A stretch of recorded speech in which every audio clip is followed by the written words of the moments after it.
Green tea in a cake? Let me explain. Crack 3 eggs into a bowl and add 90 grams of sugar.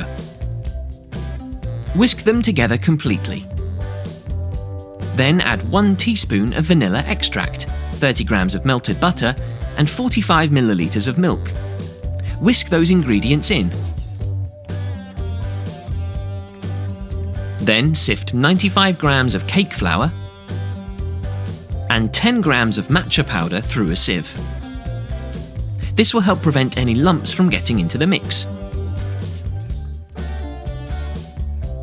Stir everything together into one mixture. Then pour it out into a cake tin.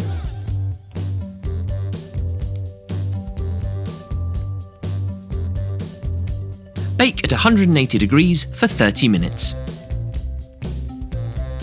Remove your cake and carefully use a sharp knife to trim away the top crust. Then continue to cut sideways through the cake to create lots of identical slices. In a new bowl, mix 250 grams of cake mix, 3 eggs, 50 milliliters of milk, and 30 milliliters of oil. Electric whisks make this job really easy. Then pour in 20 grams of honey and whisk that through. Pour your mixture into another greased and lined cake tin.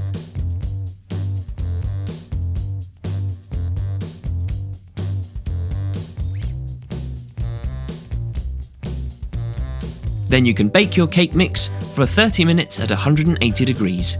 Watch it rise. When it's cooked, remove from the oven and repeat your slicing process, creating layers of cake. Combine 400 grams of cream cheese and 90 grams of sugar, making sure to blend them together completely.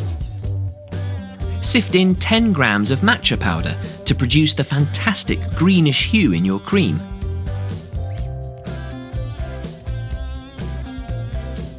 Look at it change colour! It's like magic! Then pour in 500 milliliters of whipping cream and whisk for a long time until it becomes nice and firm and you see peaks starting to form. Now mix 5 grams of matcha powder with 50 milliliters of hot milk in a small bowl. Take 200 grams of white chocolate pieces and pour over 150 milliliters of heated heavy cream. Whisk through to melt the chocolate, then pour and mix in your matcha milk. Then stir in 20 grams of melted butter. Finally, add 4 grams of gelatin to your mixture. Lay out a slab of green tea cake and spread over a thick layer of your matcha frosting.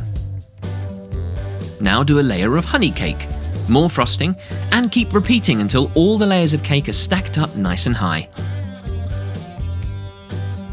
Finally, use your remaining frosting to coat the whole surface of the cake. Use a knife or a spatula to smooth out all of the edges like a pro.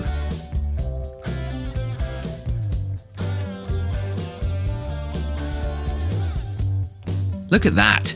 Super professional! Pour some green tea ganache on top.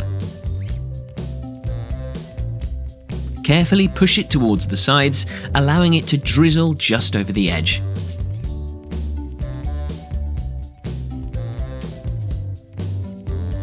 Garnish with some fresh tarragon for a really fresh, unusual, and most importantly, delicious cake to share with all your friends.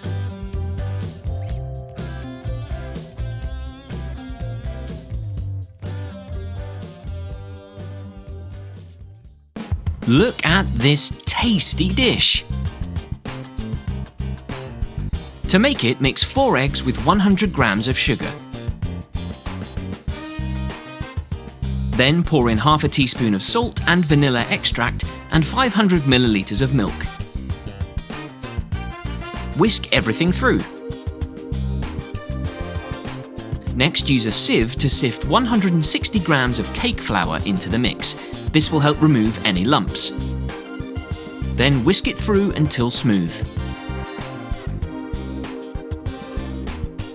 Pour in 30 grams of melted butter and combine everything. Then cover with cling film and refrigerate for an hour. Once cooled, separate the batter evenly into 7 bowls and use multicoloured food dye to colour the batter. Cook up your batter one by one, making sure to cook evenly on both sides.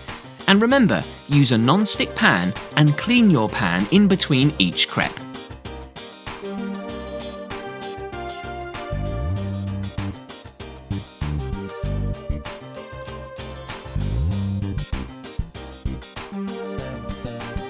Once you've cooked all the crepes, use a circular cake cutter to trim the edges off. Remove the excess and tidy away your crepe. Now whisk together 50 milliliters of whipping cream and 1 teaspoon of vanilla extract. Then pour in 100 grams of icing sugar and blend everything well to create a thick mix. Lay out your first crepe. Then lay down some thick whipped cream on top and spread it all around the crepe. Create a nice flat surface. Lay another of the same colour down on top, smooth it out, and then spread out more cream. Create another flat surface. Repeat with all the layers left of that colour. Then continue the pattern using each batch of differently coloured crepes to create a rainbow effect. Make sure you don't lose track of which colour you're using at any given time.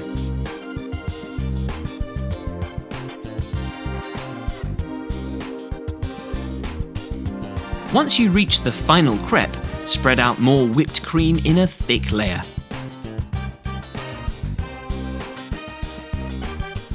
It's like putting frosting on a cake. Top this cream with rainbow sprinkles that match your crepe colours.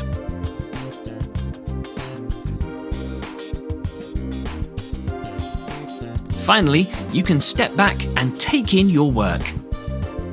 When you cut through, you really see the cool rainbow effect you've achieved. Well done!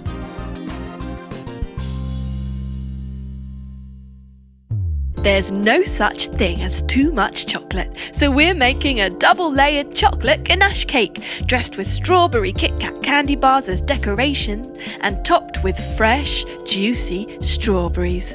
This is the easiest, yet will be one of the most delicious chocolate cakes you've ever had. You could whip this up all by yourself, as Cooking Company will take you step by step into making this amazing strawberry Kit Kat cake. All you need is 200 millilitres of milk in a pan on the stove, add in 400 grams of chocolate buttons and whisk away till smooth and melted. Now we're going to add 100 grams of butter. I'll let that melt into the mixture too. There we have it, our chocolate ganache. Now here comes our chocolate cake. We're going to slice this into 3 parts. And guess what? We're going to add our chocolate ganache. We're going to add it on top of each layer and all around the outside of the cake to make it look extra special. You can prepare your chocolate cake in advance or even buy one ready-made from the store.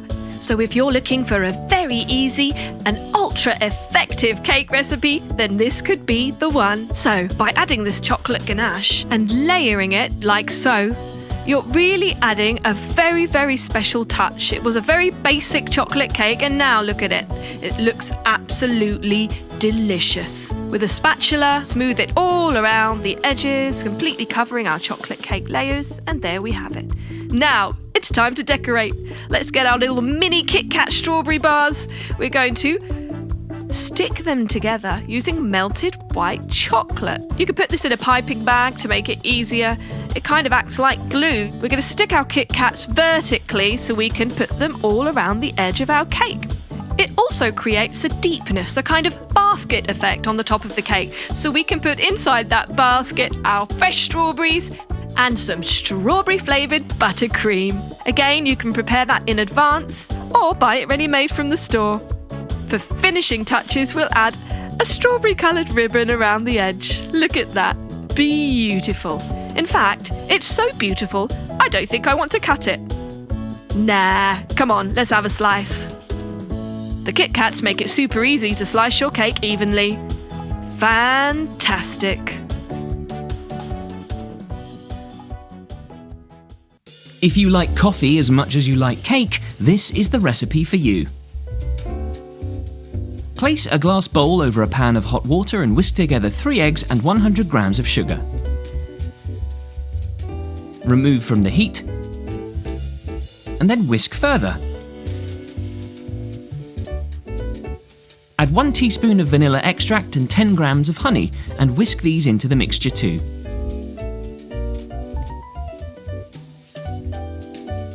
Now sift in 100 grams of cake flour and 10 grams of cocoa powder, getting rid of all the lumps.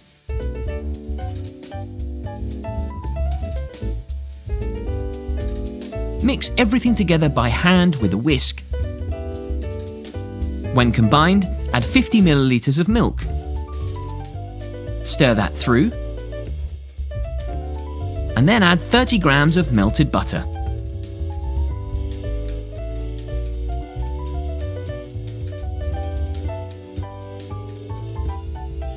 Now pour your mixture into a lined baking tin.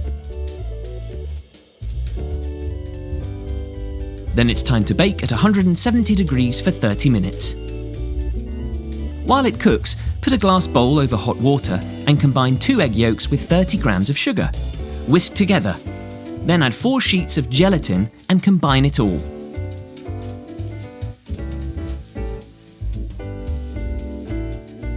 Put 200 grams of mascarpone cheese into the mix.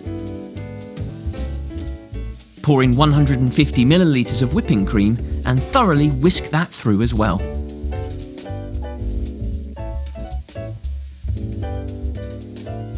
Now put a layer of chocolate cake into a baking tin and pour your mixture over it.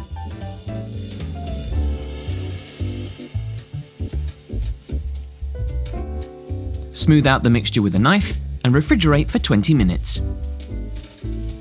Next, dip a ladyfinger into some coffee.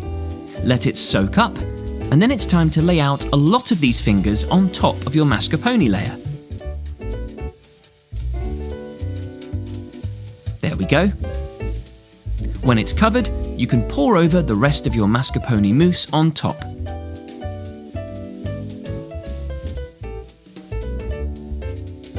Then add a second layer of cake. And now it's time to refrigerate for 2 more hours. Remove from the fridge and place a shape of baking paper on top. Then gently dust the top of the cake with cocoa powder for extra presentation points.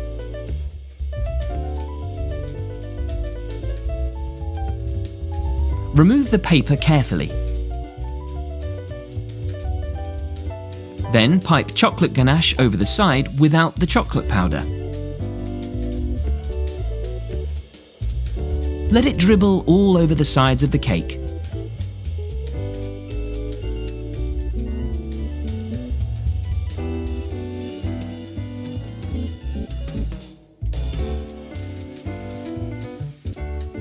When you're finished, you can cover the seam of ganache with coffee beans in a little trail like this one. This will help to hide any tiny mistakes.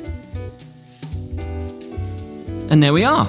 Now that you're done, as always, it's time to take a slice for yourself and enjoy the tasty results of all your hard work.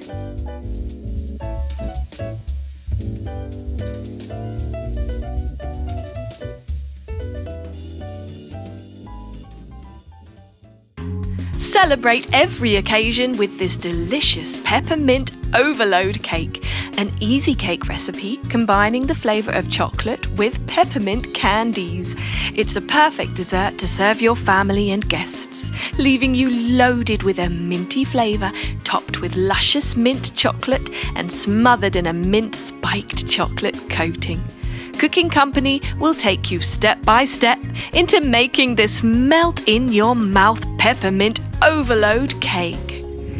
To make this delicious looking cake, just put 250 grams of butter into a bowl and whisk away. Now we add our icing sugar. 400 grams in total, but we're going to add a little bit at a time. This part of the process is very important. As we whisk away, we want to make sure that the consistency is just right, light and fluffy, so that the icing does not ooze out when we put it into our cake. Now we're going to split this mixture half-half into 2 bowls. First bowl, we add some mint extract. We can add a few generous drops of that and make sure it's mixed in really, really well. In our second bowl, we're going to add some red food colouring and some cocoa powder. Mix that together, then we add our red buttercream icing and our white buttercream icing into food piping bags. Starting with the red, we're going to swirl it on the top of our chocolate cake layer, making a spiral pattern, making sure to leave gaps in between for the white mint flavoured buttercream icing. Now we're going to add a second layer of our cake on top and cover the entire cake in our red buttercream icing. We're going to just smooth it over using a spatula all the way around the edge. Next comes our candy. We're going to break the hook off the end and we're going to put the straight parts all the way around the edge of our cake. Now get your buttercream icing and make a stripy pattern on some cling film. Now very carefully roll it up and place that inside a food piping bag. Now if we snip the edge off, we should be able to pipe that stripy buttercream and decorate the top of our cake. Then why not add a few pieces of broken candy using the remainder of our broken candy canes? Look at that, something right out of Wonderland. How about a slice of minty gorgeousness?